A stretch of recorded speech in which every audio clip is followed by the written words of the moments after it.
Hello, you are watching or listening to Badass Lady Folk. I'm your host, Christine Stoddard, and this episode, my guest is Laura. Hi. Hello, thank you for having me. Yeah, of course. So you are an actress, a comedian, a TikToker extraordinaire, and a donor-conceived advocate. Perfect. What does that mean?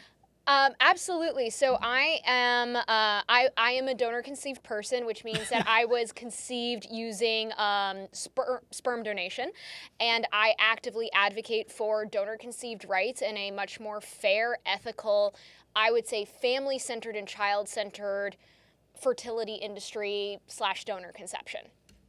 So how old were you when you found out that this was your origin story? I was 14 years old. I was 14, and my parents always knew they were going to tell me. And so they were discussing that with my pediatrician. And my pediatrician, I don't know where she pulled this out of, but she was like a genius. She made it very clear that my dad had to be the one to tell me, because she was like, Laura's going to be insecure, probably that maybe this changes your relationship, that maybe you don't love her as much. So if you are the one, my dad, to tell Laura that she's donor conceived, it's going to quell that fear. And I was like, that's genius. Oh my God. Good Way parenting. To go. Good parent. Thank you, Dr. Mary, fantastic pediatrician. So yeah, my dad told me in the car, because that's where all dads have their emotional moments, because they can control how long the conversation is and they don't have to look at you. So that was how my dad told me.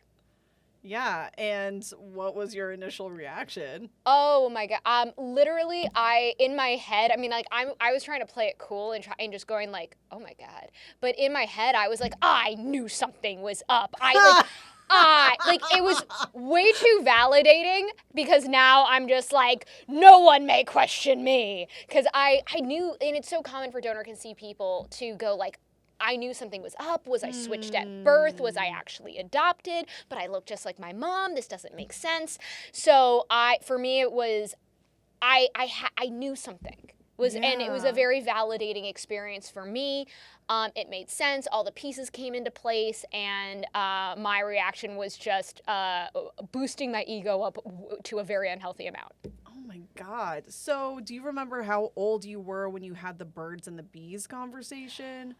Or a sex ed class at school? I actually really don't remember, and my mom is so upset at me that I don't. She was just like, we had such a good conversation with you as a child. She took care of that one. She's and I'm like, Mom, I really don't remember. I'm so sorry. I do remember in 5th grade, that was when the health classes started and we started learning, but my mom gets so upset that I don't remember her, because she was just like, we did it so well. We were in our bed, we had you in between us, and we had this lovely family conversation. I'm like, Mom, I have no memory of this. I am so sorry. I don't remember at all. I just remember, us watching a movie and, things get a little steamy and you were like, close your eyes. I'm like, that's all I remember.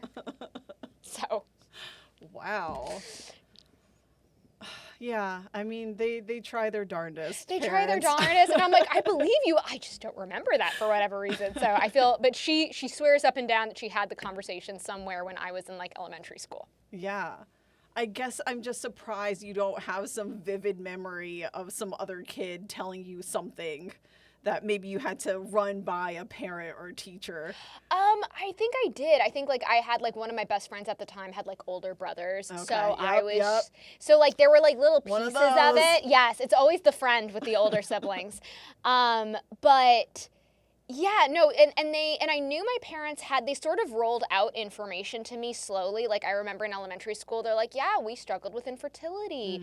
Your mom had to have surgeries. There had to be hormone. It actually took us 3 years to get, so they were slowly rolling out the idea, which apparently a lot of donor conceived people's parents kind of do. They'll tell you early on, yes, we did IVF, and then later on they tell you that you're donor conceived. So it's it's a progression. Is, I would say, common for our community, but we are telling recipient parents now, saying, please tell your child, at an extremely young age. There's actually children's books now available that can help you find child-appropriate language, age-appropriate language, starting at the age of 3. It shouldn't be something that your child finds out. It should be always part of their story. There's a ton of books available to help you.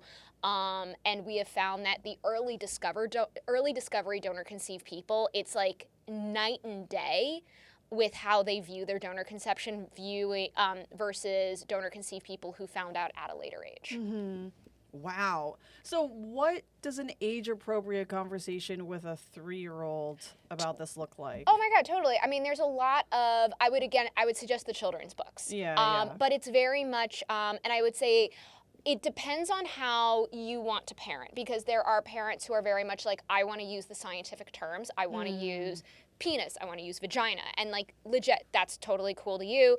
There are other books that are like, I would say a little bit more sugar-coated, if that's how you prefer, who talk about like, there's the seed man, and we had a special friend come, there was this special friend who helped make you and provided a piece of DNA. What's DNA? DNA is what helps make you you. So they say DNA, not sperm or egg. That's more of what I was thinking. Yeah, and it's like, we had a special friend come in and help you because we were missing, just like how we were missing that cup of sugar to make that cake. We were missing this piece of DNA to make you.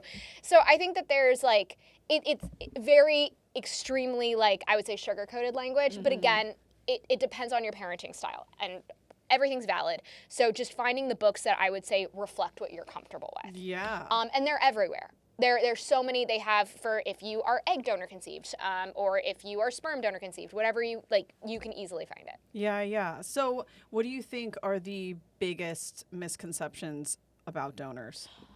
Donor conception or donors? Oh, yeah, great. Both. Let's do both. Okay. Which do you want to start with? I would say, let's start with just the misconceptions of how donor conception works in the United States. Everybody, I think, sees donor conception and thinks about like what they've seen on TV. Because if you think about like any major like movie sitcom, there's a donor conception story. There, you have the, you have the TV shows that center around college kids, and you have a college student who's selling their eggs to pay for their books, or it's a joke that they find out, like in Friends, how Joey like was selling his sperm. And I think the misconception is that it is this incredibly well-regulated industry. And it is not. Yeah. It's one of the best kept secrets. It is the most unregulated branch of medicine. And the issue with that is the fertility industry is different than any other medical branch and any other kind of industry. It's different from any other medical branch because all the other medical branches are about saving lives. This is about creating a life. And no other industry profits off of creating a life. You have the fashion industry that profits off of shirts and pants, or the auto industry that profits off of selling you cars. This is a multi-billion-dollar industry that profits off of making babies. Right. And the fact that it is this unregulated, dog breeding in the United States is more regulated than donor conception. And so you have these parents coming in at their most vulnerable. Right. They're most needful, whether they are struggling with infertility or they're part of the queer community. They're coming into this and they are paying tons, and I mean, you can drop $10,000 on donor conception in like a blink of an eye, and there's no safety nets. There's no legal safety nets. Is terrifying. Yeah. That's unfair to the parents, it's unfair to the donors, and it's especially unfair to the donor-conceived people. And especially as more and more people are turning to the fertility industry, and it is this unregulated, it's just not ethical. For example, we have found 80 doctors switching out the chosen donor sperm, eggs, sperm. We haven't found a doctor doing this with eggs yet, but it is a little harder. It's a little harder. It is. It's much harder to do with eggs. It's possible, but it's harder. We've only so far found it with sperm, where doctors have switched out the chosen donor sperm or the dad's sperm in IVF with their own. So and disgusting. None of them have gone to jail. And I mean, that's sexual assault. Let's not mix words. If we consider stealthing to be sexual assault, this should be sexual assault. Yeah. These doctors, what they do, and just to like, it's what the documentary like Our Father was about, but just to put people, because everyone's like, is it really sexual assault? think about it this way. These doctors have done this they go into, the patient is lying, in a paper gown on the bed.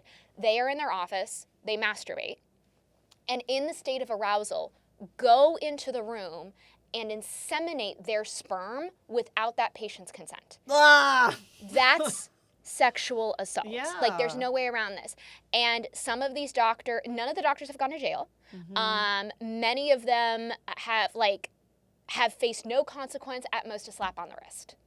And that is absolutely wrong. And the thing is, medical fraud just does not make space for fertility fraud, because the nature of it is completely different.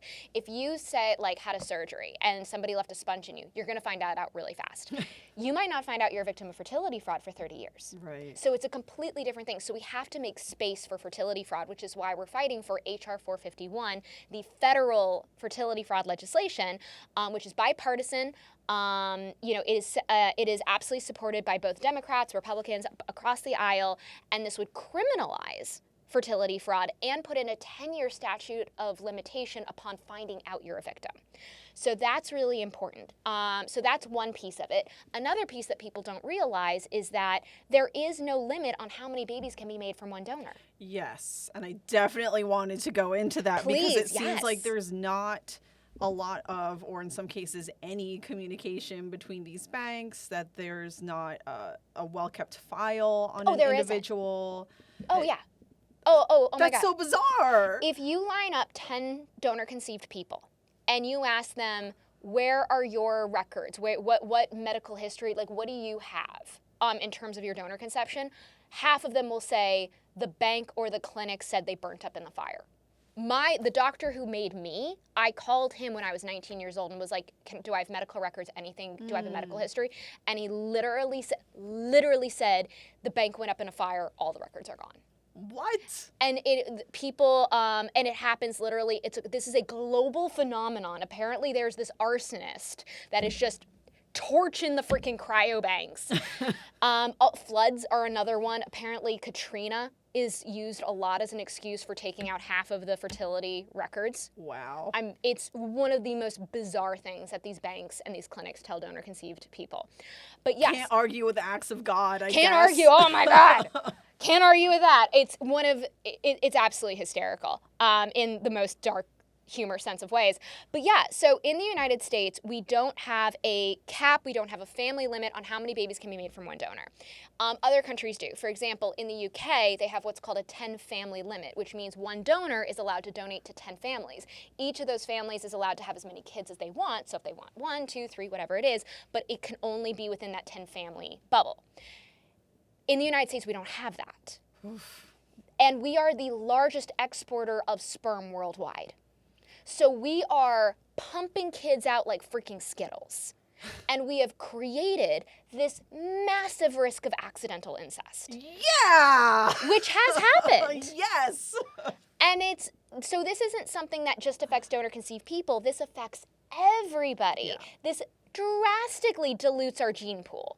And it absolutely can affect you. Like, for example, do you have siblings by any chance? Yes, I do. Brother, sister, what do you have? Well, I have a sister and a non-binary person. Lovely. Okay. So let's take your sister. And let's say she donated her eggs. And most donors don't tell their families that they're donors. They just do it kind of sicko. And so then so she donated her eggs. You guys don't know. Then let's say hypothetically you have children. And what happens if your kids and those donor-conceived kids meet and get together? So even though, yes, you are not donor-conceived, it absolutely can still affect you. We've had donor-conceived people. I remember having this one conversation with a donor-conceived person. She was pregnant with her donor-conceived child. And she was at her parents' house, and while she was pregnant with her donor-conceived child, her parents were like, well, I guess we got to tell you, you're donor-conceived.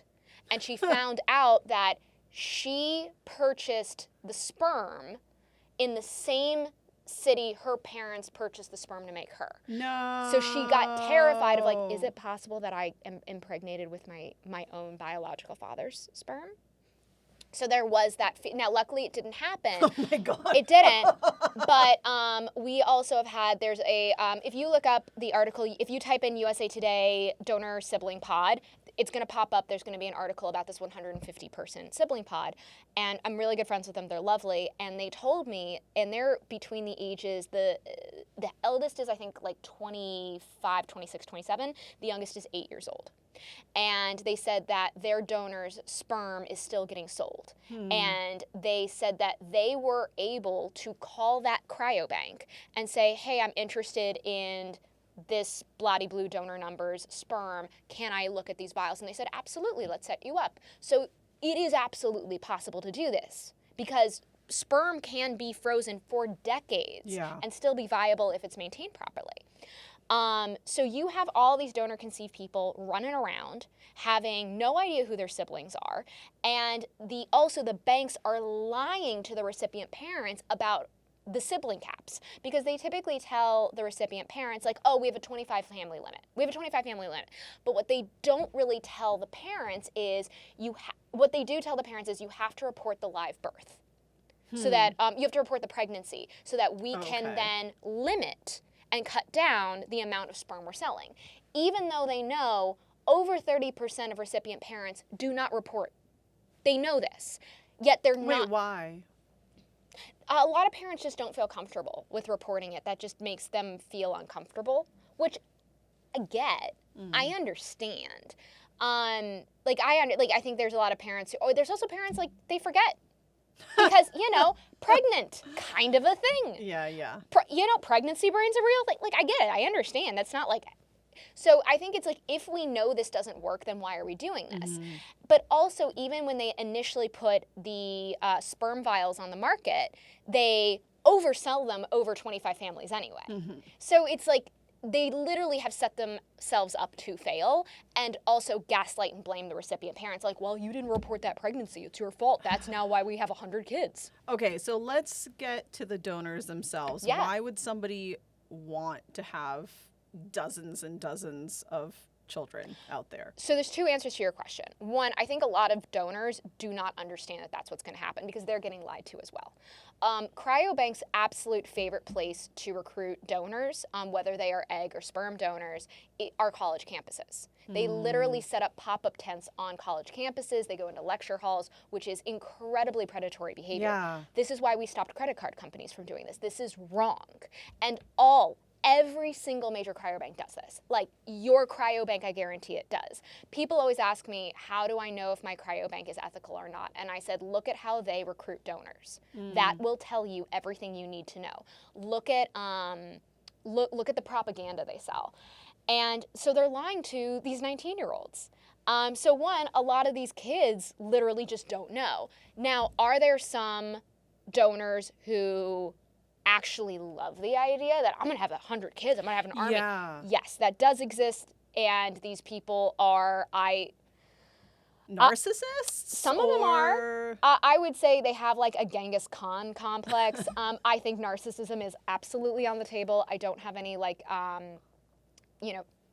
training in terms of psychology, but I feel very safe in saying that. I don't think that that's too much of a stretch to say.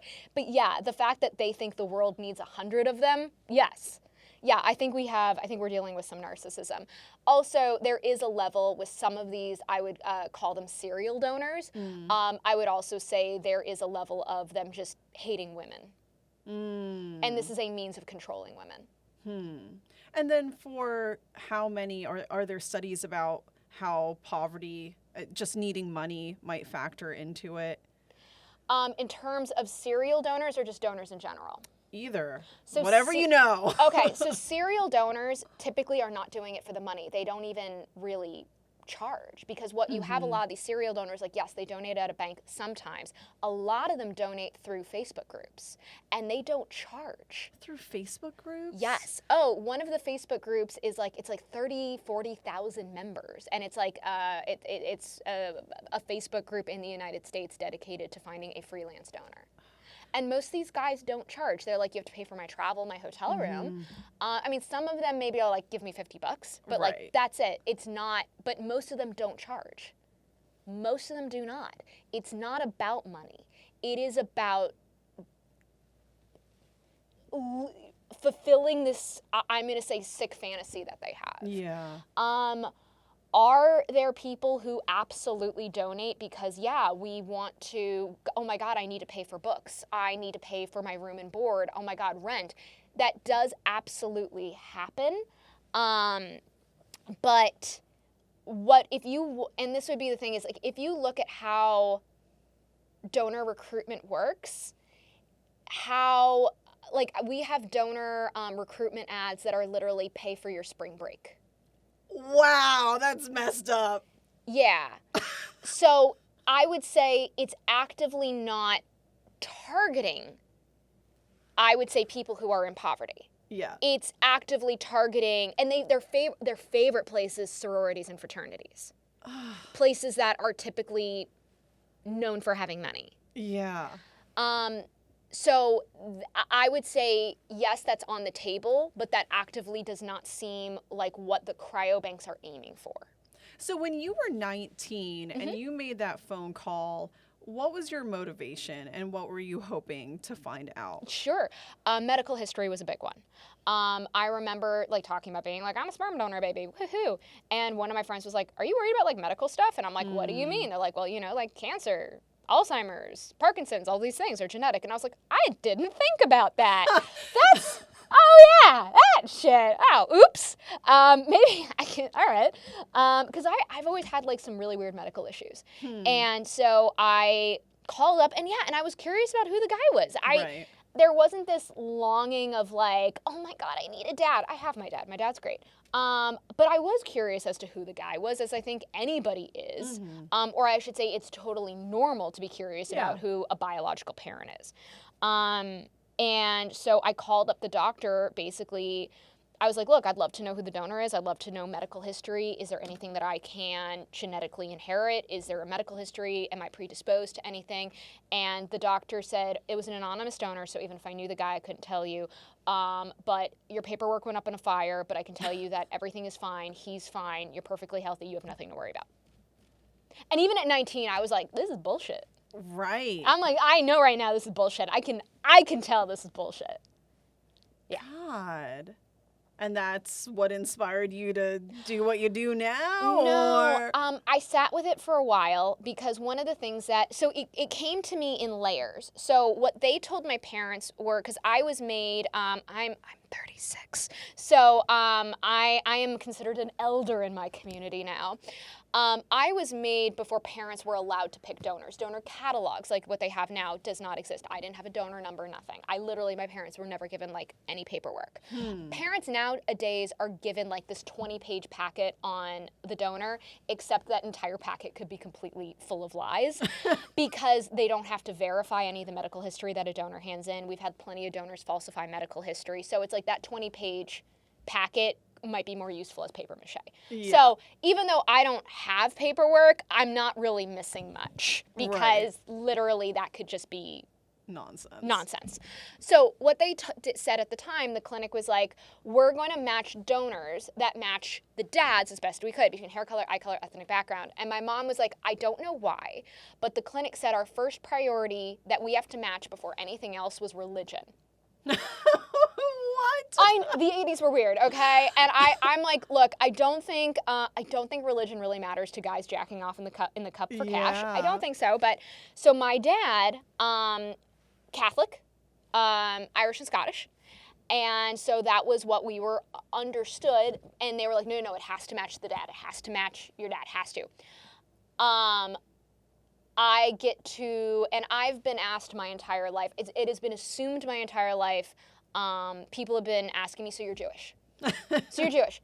It has been always, it's farthest back memory I can have is people just assuming I'm Jewish. And it got to the point where I used to work at the Toys R Us in Times Square, and I would literally we would always get members of the Hasidic Jewish community like coming in and shopping, and I would either have the Hasidic community go like, so you're Jewish, right? I've even had a couple times where they would like, I speak Hebrew or Yiddish to me, and I'd be like, I'm so sorry, I don't speak that. And they're like, oh, okay, but you're Jewish, right? And I'm like, no. And I remember like there was like a couple of moms going, are you sure? Yeah, sure about that? They were like, were you kidnapped? Honey, do you need help? Like it was like they stayed with me for a while going like, we have to figure this out. because are you sure? And I remember that was kind of like all right, you know what? Maybe there was a bit of a lie. My mom and I took Ancestry together, and she did not have any Ashkenazi Jewish ancestry. I am 50% Ashkenazi Jewish. Turns out my donor is an OBGYN, Orthodox Rabbi Moyle. So slightly different than my father. Yeah. So that was not accurate. So that was like, okay, one lie. All right. So that was just like, okay. And that was just very like, okay, that was interesting. Like, all right. But then when I was 30, I got a message from a woman who said, I know this is so weird, and I'm so sorry to do this to you, but I think I'm your sister. And I was like, I have a sister? She was like, actually, you have 3. And that was my first step into, and I just was mind blown by that. That was like, how I have sisters, I have siblings, what? And then we were able to piece together and figure out from everything that our donor was donating for 6 years. So then I start talking to people who've been in the advocacy community for a while, and they're like, if your donor was a med student and then an OBGYN and you know he was donating for 6 years, because we know when he started donating and we know he donated fresh for me, was fresh. I was fresh from the source, fresh from the tap. Yes. Not frozen. We don't do that here. I was no lean cuisine. But so we were warned that I easily could have over 50 siblings. Oh my God. And that blew my mind. Yeah, and I was like, blowing mine. And I was like, how is this even possible? How? And then that is and literally this advocacy, this world literally grabbed me by the collar and was like, you are going to write about this now. So I was like, well, I guess this is my life now. This is now my whole personality. I am autistic, so this became my special interest really fast. And my ADHD kicked in and was like, and we're going to hyperfixate. I am now the sperm girl, which is a lovely title to have.